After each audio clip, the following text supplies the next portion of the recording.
In today's video, I'm going to teach you how to use Looker Studio with Google Analytics. First, make sure you're signed into the Google account that has access to your analytics data. Then head to Looker Studio. This is Google's free dashboarding tool that lets you turn raw data into interactive reports. Once you're on the home page, you'll see your reports area.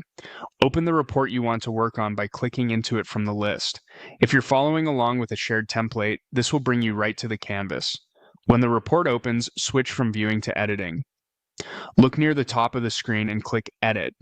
Edit mode unlocks the toolbar and the report properties so you can add data sources, charts, and controls. Now it's time to connect Google Analytics. At the top, click Add Data. This opens the connector gallery, which is where Looker Studio pulls information from. In the search bar, type Google Analytics to quickly find the official connector. Select the Google Analytics option from the results. If you see a permissions prompt, approve it so Looker Studio can read your analytics data. Next, you'll choose the specific data to use. Start by selecting the right account. Accounts are the highest level in Google Analytics and often represent your organization.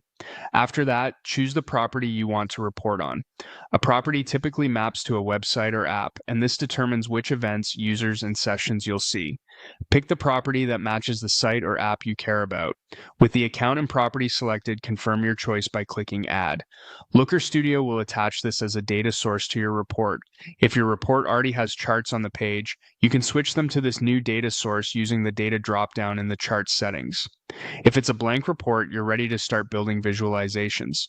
On the right side, you'll see the Properties panel update with your new fields. This panel lists dimensions like page title, source, and device, as well as metrics like users, sessions, and conversions. You can set the default date range, adjust filters, and choose how missing data is handled.